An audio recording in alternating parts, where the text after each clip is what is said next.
주님을 찬양한다는 것의 의미라는 제목으로 말씀을 나누고 함께 기도하겠습니다. 오늘은 종려주일입니다. 종려주일은 예수님께서 이제 십자가에 이제 달리시는 그 마지막 한 주간을 시작하는 주일이죠. 그래서 종려나무 가지를 흔들며 예수님께서 이스라엘 예루살렘에 입성하시는 그 왕으로 입성하실 때에 종려나무 가지를 흔들면서 다윗의 자손 예수의 호산나 찬송하리로다 주의 이름으로 오시는 이여 라고 찬양했던 그것을 기억하고 기념하는 주일입니다. 그래서 종려 주일로부터 이제 우리가 얘기하는 고난 주간이 시작되고요. 이제 고난 주간의 한 가운데 금요일에는 우리가 수요일은 제수요일이라고 부르기도 하고, 이제 금요일은 이제 성금요일로 이렇게 보내고, 다음 주 주일이 이제 부활 주일이 됩니다. 금요일에 저희가 예배 때 열방에서 예배하시는 하나님에 대해서, 열방에서 우리가 하나님 찬양 받으시는 것에 대해서 나누고 있거든요. 주일 예배 못 금요일 예배 못 오시더라도 말씀을 꼭 이렇게 들으시고 온라인으로 예배하시기를 축복합니다. 네, 주님은 찬양 받으셔야 하고, 우리의 존재 목적은 주님을 찬양하기 위해서 이렇게 지음 받았습니다. 우리가 읽은 본문 말씀, 예수님께서 예루살렘으로 입성하시는데 이제 왕으로서 들어가시는 거거든요. 그냥 걸어가시지 않고 말이나 나귀를 타고 들어가는 이 모습. 근데 놀랍죠. 예수님께서 왕이신 그분께서 나귀를 타고 들어가는 이 모습을 보면서 사람들이 그렇게 말을 합니다. 와, 정말 하나님이시고 하나님의 아들이시고 만왕의 왕인데 그분이 정말 너무너무 겸손하게 백마를 타거나 마차를 타거나 군대를 호위해서 가는 것이 아니라 하나님이 예언의 말씀처럼 나귀 새끼를 타고 들어가는 이 모습을 보면서 정말 겸손의 왕이다라고 하면서 이제 예수님의 이 겸손의 왕으로 오신 예수님의 모습을 상징적으로 나타내는 장면이 바로 이 예루살렘 입성할 때에 나귀 새끼를 타고 들어가시는 모습이거든요. 우리가 다 그렇게 알고 있죠. 처음 듣는 얘기가 아니죠. 이 장면이 특이하냐? 그래서 사실 우리가 묵상해 보면 예수님의 삶은 처음부터 끝까지 한결같이 겸손의 왕으로 오셨어요. 아멘이시죠? 그분이 태어나실 때도 왕궁을 택한 것이나 로마의 화려한 한복판을 택한 것이 아니라 말 밥그릇, 말 구유에서 태어나기로 결정하셔서 서민과 가난한 자들, 없는 자들, 이름 없는 자들과 함께 살아오는 삶을 계속 사셨어요. 그렇게 사생애를 보내시고 30살쯤 되셨을 때에 공생애를 시작하실 때 예수님의 공생의 첫 사역이 무엇이었죠? 퀴즈. 예수님의 공생의 첫 사역이 무엇이었을까요? 네? 여기저기서 틀리는 소리가 막 들려가지고 당황했는데, 성경마다 조금 다르지만 어쨌든 주님은 금식하시면서, 물론 그 전에 세례를 받아서 할 수 있지만 40일간의 금식을 하면서 하나님의 역사의 시작을 열어 가십니다. 그렇죠? 그래서 주님 안에 세일을 행하시는 분들 금식하기를 축복합니다. 유출됐나 시나리오가? 이것도 어떻게 짠 것처럼 무음을 누가 이렇게 여러분, 금식이 복입니다. 이 고난 주간이라도 밥이 다 안 됐으면 오늘 좀 치워야 되나 이렇게 자꾸 드시려고만 하지 말고, 금식이 하나님의 큰 은혜가 있어요. 할렐루야. 어쨌든 금식하시면서 이제 금식 마지막에 어떤 장면이 있죠? 마태복음 4장에 마귀가 예수님을 3번 시험하는 장면이 나오죠. 그 마지막 시험의 말씀을 읽어보면 마태복음 4장 8절에서 10절 같이 읽겠습니다. 마귀가 또 그를 데리고 지극히 높은 산으로 가서 천하만국과 그 영광을 보여 이르되 만일 내게 엎드려 경배하면 이 모든 것을 내게 주리라. 이에 예수께서 말씀하시되 사탄아 물러가라 기록되었을 때 주 너의 하나님께 경배하고 다만 그를 섬기라 하였느니라. 아멘. 이 장면은 아주 우리가 알죠? 잘 알죠? 사단이 마지막에 지극히 높은 산으로 가서 천하 만국과 영광을 보여주며 내게 경배하면 네 모든 것을 주겠다. 화려함, 부유함, 편안함, 인기와 명예와 돈과 우리가 지금 이 세상에서 사람들이 누리고 싶어하는 그 모든 것을 주겠다. 그러면서 나에게 경배하라 이렇게 얘기를 하죠. 이제 이 장면이 이제 이걸 줄 테니까 사탄에게 경배하라 이런 것 같지만 사실은 그 사탄과 이것은 동일한 거죠. 여기에 경배해라. 그러면 그 경배하는 그것을 네가 누리게 될 것이다. 라고 사실은 사탄이 초청하는 것입니다. 세상의 화려함과 돈과 명예와 높은 자리를 경배하면 그것을 갖게 되지 않겠느냐. 그것에 경배하라. 그것을 주겠다라고 했을 때 주님은 이때도 말씀하시죠. 내가 그것을 취하지 않겠다. 택하지 않겠다. 주님만 경배할 것이고 오직 겸손의 모습으로 나아갈 것에 대해서 주님이 말씀하십니다. 우리 주님은 이렇게 겸손한 왕이신 줄 믿습니다. 아멘이시죠? 시종일관 낮은 곳을 향해서 겸손한 그 모습을 향해서 주님이 가셨어요. 그렇기 때문에 주님은 모든 것을 가지신 만군의 왕, 만왕의 왕이시기 때문에 그 하나님의 하나님 되심이 드러나야 하잖아요. 그렇죠? 그래서 그럼에도 불구하고 겸손한 것을 택해서 나귀를 택해서 그분이 대단해 보이는 것이 아니라 저도 그렇게 생각해. 그것이 틀린 건 아니죠. 왕이에요. 백마를 택할 수도 있고 마차, 화려한 금마차를 타고 예루살렘에 입성할 수도 있으나 나귀를 택하셨으니 참 겸손하시구나. 이렇게 그것도 맞죠. 맞지만 오히려 묵상하다 보니 모든 것을 가지시고 그분이 왕이시고 그분이 드러나셔야 하기 때문에 그가 가진 무엇이 아니라 그분이 드러나야 하기 때문에 나귀를 택하신 것이 아닐까라고 생각해 보게 되는 것이죠. 주님은 치열하게 열심히 노력해서 집중해서 주님은 낮은 곳으로 가기로 결정하셨거든요.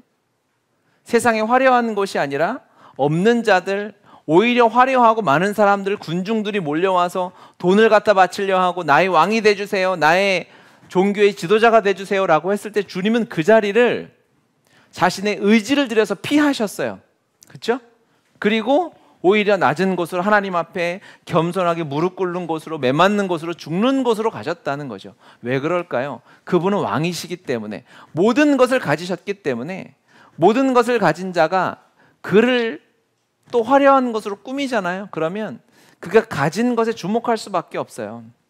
그는 돈이 많구나, 그는 유명하구나, 그는 부자구나. 그를 무엇으로 설명하겠습니까? 여러분, 세상 사람들은요, 화려한 것에, 많은 부유함에, 부자들의 빛나고 인기 많은 것에 꽂히면 그것만 보이는 거예요. 뭐 사우디 왕세자, 그가 그냥 뭐 만수르, 이런 사람들이 부자로만 기억되잖아요. 그런데 한 기사를 보니까 그 사람들이 그냥 돈만 많은 게 아니라 자선사업, 구제사업도 제법 많이 하더라고요. 그런데 그게 보이나요? 보이지 않아요. 왜? 그는 가진 것이 많은 것으로 화려하게 꾸미고 장식하고 다니기 때문에 본래 그 모습이 보이지 않는 거예요. 우리는 하나님의 자녀로서 모든 것을 가진 자입니다. 아멘이죠. 우리를 통해서 하나님의 영광이, 복음의 능력이 드러나지 않는 이유를 여기서 저는 찾았어요. 우리가 세상 사람들처럼 그들에게 좋아 보이는 것, 그들이 원하는 것, 그들에게 박수 받는 것으로 치장하려고 하니까 그냥 그게 보이는 거예요. 야, 교회 다니면 복 받는다더라, 예수 믿고 기도했더니 응답 받는다더라, 아프지 않더라, 돈이 많이 부자가 됐더라, 사업했는데 잘 됐더라. 그냥 그것만 보이는 거예요. 우리는 그것을 통해서 복음을 전할 수 있다라고 생각을 하고 그것을 꾸미고 어느 정도 갖추려고 하죠. 전혀 틀린 것은 아니겠으나 오히려 주님은 오히려 반대로 세상 사람들이 좋다고 여기는 것들을 열심을 다해서 노력해서 거부하고 가난한 곳으로, 낮은 곳으로, 나귀 새끼를 타는 곳으로 걸어가셨다는 것을 우리는 기억해야 합니다. 우리를 꾸밀수록, 소유할수록 복음이 막히는 거예요. 주님이 여기서 백마 타고 오셨다고 생각해 보세요. 약속의 성취가 안 되는 거예요. 하나님이 계획하셨던 삶은 우리가 많이 갖는 삶이 아니에요. 모든 것을 가질 수 있으나 하나님 우리 아버지시지 않습니까? 주님은 구하는 대로 주시는 아버지 하나님이십니다. 우리에게 가진 것이 없어서 안 주시는 분이 아니에요. 주님이 원하시는 걸음, 기도 무엇일까요? 여러분, 우리의 목적지는 어디입니까? 여러분, 무엇으로 나를 더 치장하고 내 삶을 꾸미려고 하십니까? 아니에요. 반대로 가야 합니다. 힘을 다해서, 노력해서, 열심을 다해서 내가 가진 것을 내려놓는 삶을 살아야 하는 것입니다. 비우는 삶을 살아야 되는 거예요. 그것이 우리의 목적지가 되어야 합니다. 여러분, 기도해야 돼요. 그래서 주여, 내가 돈을 많이 벌게 해주십시오라는 기도보다 주여, 나에게 주신 것이 무엇이든 이것을 통해서 그리스도의 사랑과 은혜와 복음이 흘러가길 원합니다라는 기도가 우리의 입에서, 우리의 마음의 중심에서 터져 나와야 되는 것입니다. 할렐루야, 아멘이시죠? 여러분, 이렇게 생각하면 우리가 때로는 착각해요. 아유, 그러다가 내가 진짜 거지처럼 사는 거 아니야? 내가 비루하게 사는 거 아니야? 여러분, 사단의 속임이에요. 여러분은 아무리 우리가 가진 것이 적고 지금 아직 이뤄야 할 것이 많다 해도요, 그것을 이룬다 해도 우리에게 만족감이 올 수 없죠. 그것이 우리에게 평안함을, 우리에게 안정감을 제공할 수 없어요. 할렐루야죠? 그러면 그것을 쫓아갈 이유가 없는 거예요. 여러분, 우리의 기도의 목적지와 우리가 꿈꾸는 이상 무엇을 바라보고 있는가, 그것을 정확하게 점검해야 합니다. 주님은 의지와 노력을 다해서 낮은 곳으로 가셨어요. 이따 한 번 더 설명하도록 하고, 어쨌든 이제 주님이 입성을 하십니다. 예루살렘 입성하시는데, 자, 주님을, 오늘 제목이 뭐냐면 주님을 찬양한다는 것의 의미라고 제가 이렇게 제목을 좀 바꿨어요. 정리하다가 예수님께서 나귀를 타고 가시는데 길가에 사람들이 서가지고 종려나무 가지를 흔들며 호산나 호산나 합니다. 제자들은 어디 있을까요? 제자들은 예수님 뒤를 따르고 있겠죠. 그러면 주변에 종려나무 가지를 흔드는 사람들이 흔들고 이렇게 지나가면 그냥 지나가잖아요. 지나가죠. 지나가는데, 그러니까 제가 이게 여러분이 상상력을 좀 동원하셔야 돼요. 그 당시 여러분, 우리가 예루살렘으로 갑시다. 예루살렘으로 가지 말고 에버랜드로 갑시다. 에버랜드로 가서 에버랜드에 퍼레이드 이런 게 있어요. 보셨어요? 퍼레이드 하면 사람들 이렇게 퍼레이드가 지나가니까 주변에 길을 딱 통제를 하거든요. 딱 통제를 해요. 그러다가 퍼레이드가 엄청 오래 지나가요. 오래 지나가면 맨 마지막 뒤는 어떻게 돼요? 아이들이 꼬리를 쫓아서 따라가죠. 따라가요. 정상적인 아이들은 따라갑니다. 다른 꿍꿍이가 있는 아이들은 이제 안 보고 다른 데 자기 놀러 가지만, 예수님이 입성을 하시는데 주변에 도열했던 종려나무 가지를 흔드는 사람들 중에 흔들었고 주님이 지나가시면 아마 종려나무 가지를 흔들면서 그 뒤를 따라가는 사람들이 있을 것입니다. 또는 그냥 흔들면서 구경하고 자기 집으로 가는 사람이 있겠죠. 자기 갈 길로 가는 사람이 있겠죠. 왕으로 임하신 주님이시고 그분이 메시아이고 선지자라고 호산나 주의 이름으로 오시는 다윗의 자손이요라는 것은 이스라엘 유대인들에게는 이게 무슨 의미인지 다 알아요. 저분이 메시아구나. 그런데 그분을 적당히 찬양하고 집으로 돌아갈 수 있을까? 정말 주님을 찬양하는 사람들은 종려나무 가지를 흔들면서 주님을 따라가는 사람들입니다. 여기서 나뉘는 거예요. 예루살렘 입성에 이제 사람이 주님을 따라가는 자와 구경꾼으로 딱 나뉘게 되는 것이죠. 진정으로 찬양하는 사람들은 누굴까요? 아마 장면만 놓고 보면 흔들고 집으로 돌아가는 사람도 주님을 찬양했다라고 할 수 있어요. 우리의 평생에, 우리의 삶에, 우리의 존재 목적이 찬양이니까 그들도 찬양했다라고 할 수 있지만, 진정으로 찬양한 사람은 누구냐? 주님이 지나가실 때 종려나무 가지를 흔들며 주님을 찬양하고 그 뒤를 따라가는 사람들입니다. 그래서 진정한 찬양의 의미는 무엇이냐면 주님의 길을 따라가는 사람들이 할 수 있는 거예요. 아멘이시죠? 그러면 이제 앞에 설명했던 그 길이 우리가 갈 길인지를 정해야 되는 거죠.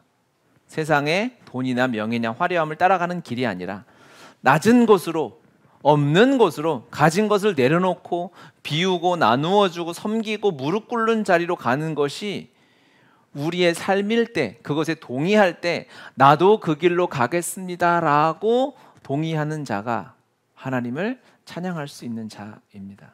이게 동의하는 것이 사실은 그렇게 쉬운 일은 아닙니다, 여러분. 세상을 살면 돈이 주는 혜택, 유익, 편안함이 많잖아요, 그렇죠? 그리고 보다 보면 많이 가진 사람이 행복해 보이도록 우리는 평생을 속고 있어요. 평생을. 눈에 보이는 사람들도 다 그렇게 살죠. 미디어도 그렇게 설명하죠. 딱 하나, 하나님의 말씀만이 그게 아니라고 말씀하세요. 여러분, 주님이 가신 길이 우리가 가야 할 길입니다. 아멘. 여러분이 가진 것을 이제 주님 앞에 섰을 때는, 그 과정도 물론이요, 그 앞에 섰을 때는 우리가 가진 것을 전혀 아까워하지 않고 모든 것을 다 내어주고 그리스도를 위해 살아가는 삶, 내 것이 아무것도 없는 삶, 오히려 바울의 고백처럼 이 세상의 유익이 내게 배설물로 보이는 믿음의 수준까지 올라가는 은혜가 여러분에게 있어야 될 줄 믿습니다. 그렇게 기도하십시오. 돈 들어오면 왜 또 다 돈이 벌려, 짜증나게. 이 배설물 같은 거 다 내어버리고 난 주님을 따라야 되는데.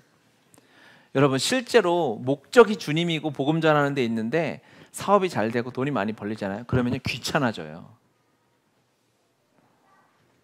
한 번이라도 경험해 보고 싶다라는 생각이 들 수도 있지만, 주님, 여러분, 사업이 잘 되고 사역이 커진다는 거, 그게 감사한 일이죠. 감사한 일인데 때로는 그것이 하나님과 교제하는데, 주님 앞에 1대1로 나아가는데 방해가 될 때가 있어요. 제 삶만 봐도. 여기 채워질 만큼 성도님들 세웠잖아요. 일이 바빠져요. 학교가 세워지고 하나님이 하시는 일들이 많아지는데 바빠져요. 그러면 기도할 시간이 줄고 피곤해지고 어려워지죠. 이게 잘 되는 거예요. 그러면 내가 복 받은 거예요. 성도가 많아지고 100명, 200명 돼서 1년에 한 번 신방하기도 어려울 만큼 막 바빠지는 거예요. 여기저기 예배드리고 유명해지고. 그게 저에게 복이에요? 결코 복일 수 없죠. 주님이 우리의 전부 아니겠어요? 그럼에도 불구하고 감당할 수 있는 힘과 능력을 주님이 주시겠죠. 그러니까 초점을 놓치면 안 되는 거예요. 주님이 가라 하시니 순종함으로 그 길은 걸어가지만 그것이 우리가 추구해야 할 모습이거나 제목일 수 없다는 거죠.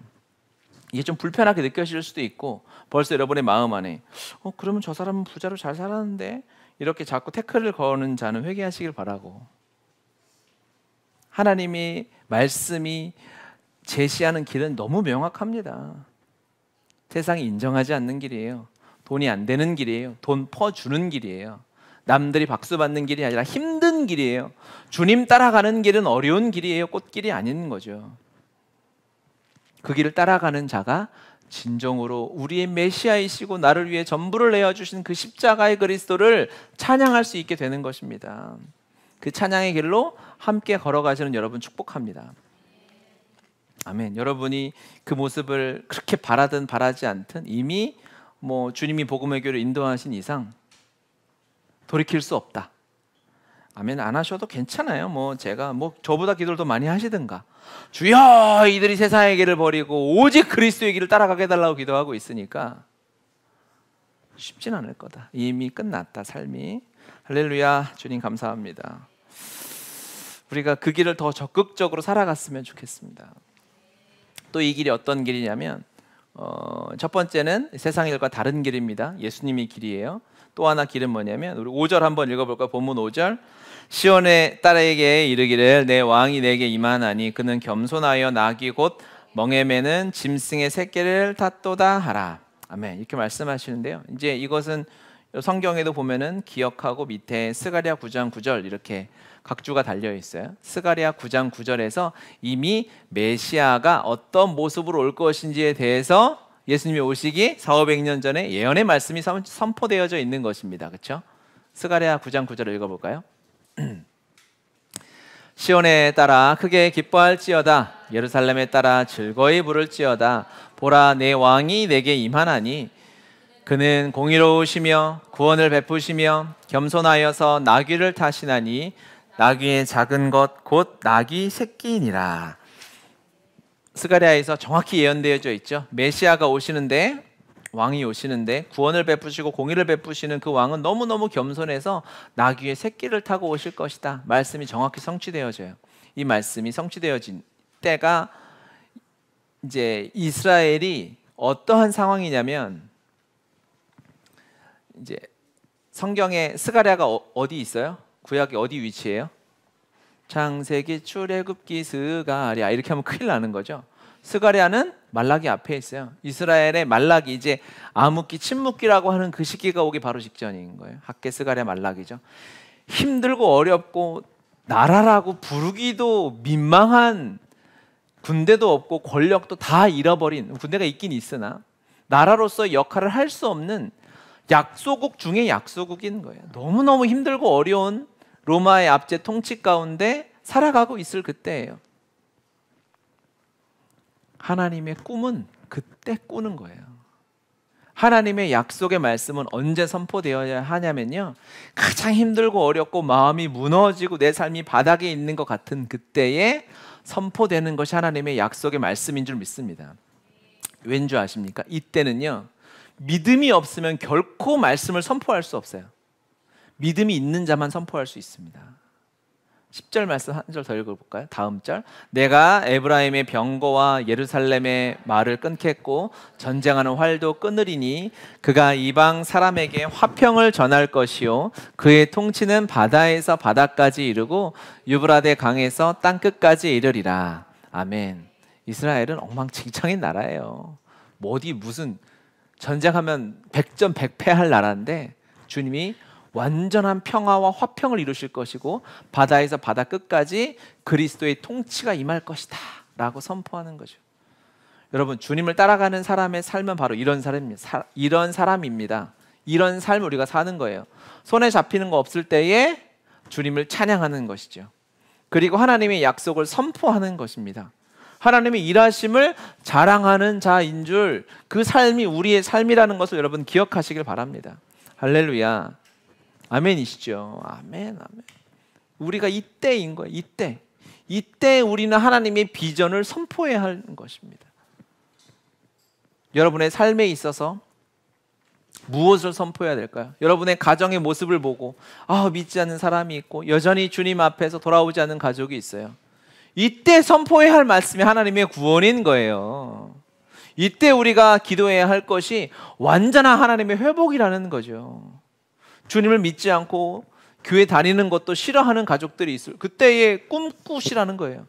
믿음을 사용해서 하나님의 말씀 붙들고 우리의 가정은 지성소가 될 것입니다. 교회 나가서 하나님을 섬기는 하나님의 백성이 될 것이며 오히려 더 나아가서 열방을 선교하는 민족이 그러한 가정이 될 것입니다라고 선포하시길 바랍니다. 아이들을 키우는데 아이들이 엉망진창일 때가 있죠. 청소년 아이들 막 이렇게 중2 1년 남았네. 그런 아이들 어렵고 뭐 진짜 세상에 엉망진창인 것 같은 그런 아이들을 보면서 선포하는 것이 믿음의 기도인 것입니다. 그리스도인은 그렇게 살아가는 거예요. 그러면 우리의 삶을 이끌어가는 기도의 선포가 우리의 가정을, 내 삶을, 여러분의 일터의 상황이 어떻습니까? 내 직장이 어떻고 나의 가정과 나의 결혼이 어떻고 상황은 내 마음대로 되어지지 않을 그때에 하나님이 기도하라고 우리에게 믿음을 주시는 것입니다. 이때 기도가 중요한 거예요. 잘 되고 어느 정도 될 때 하는 거는 사람들이 별로 기도했다고 인정하지 않아요. 우리가 그때도 물론 기도하지만 우리의 믿음을 세상 가운데 드러낼 수 있는 때는 어때냐? 절망 가운데 있을 때입니다. 그러면 이제 우리의 믿음의 관점이 바뀌죠. 힘듦이 찾아옵니다. 어려움이 찾아와요. 절망이 찾아와요. 그건 왜 주시는 거예요? 그거는 우리의 믿음의 선포를 하나님이 그런 기회를 주시는 거예요. 이해 가시죠? 호각이 불잖아요. 그 축구하면은 심판이 휘슬을 불죠. 그렇죠? 그러면 뭐 어떻게 해요? 공차기 시작하는 거죠. 내 삶의 절망과 문제와 어려움과 눈물은 믿음의 선포의 호각이 불어진 거예요. 새기세요. 아니면 어디 쓰시든지 아니면 용일 형제 거 좀 새겨줘. 어디다가 탁 새겨가지고 맨날 믿음 없어가지고 힘들어요 이렇게 하지 말고 은혜를 기억하시길 바랍니다. 북한을 위해서 우리가 이번 주 금요일 날 기도할 건데 북한의 상황이 보이지가 않죠. 하나님이 그래서 이때 기도를 허락하신 거예요. 샬롬 기도회가 이제 1회 1차가 이제 이번 주 금요일에 있습니다. 2차가 5월 첫째 주 5월 4일인가 5월 5일인가요? 우리가 한 달에 매월 첫 번째 금요일은 드릴 거예요. 한 해 한 해 쌓여져 갈 때 하나님의 역사와 우리의 믿음을 통해서 보신 하나님의 일하심을 보게 될 줄 여러분 믿음으로 기대하셔야 합니다. 아멘. 주님을 따라가는 사람, 주님을 찬양하는 사람, 이런 삶을 살았을 때에 주시는 선물 두 가지만 간단히 나누고 우리 기도합시다. 성찬합시다. 2절, 본문 2절 읽겠습니다. 너희는 맞은편 마을로 가라. 그리하면 곧 매인 나귀와 나귀 새끼가 함께 있는 것을 보리니 풀어 내게로 끌고 오라. 아멘. 매여 있는 나귀를 주님이 쓰실 때는 풀어서 쓰시죠. 너무 당연하죠. 우리가 세상에 매여 있는 게 많아요. 마음이 매여 있고 여러 가지 부담감에 내가 해야 될 것 같은 일에, 하지만 주님께 쓰임 받는, 주님께 붙들린 자는 그 세상에 얽매인 것으로부터 노임을 받고 자유함을 받아서 주님께 그렇게 쓰임 받는 자가 될 줄 믿습니다. 그래서 넘겨보시면 14절도 보면요, 맹인과 저는 자들이 성전에서 예수께 나아오매 고쳐주시니. 맹인과 저는 자들이 평생의 그 자신의 아픔과 한계에 매여 있는데 주님을 만나고 풀어놓아 자유함을 얻게 되는 것입니다. 할렐루야.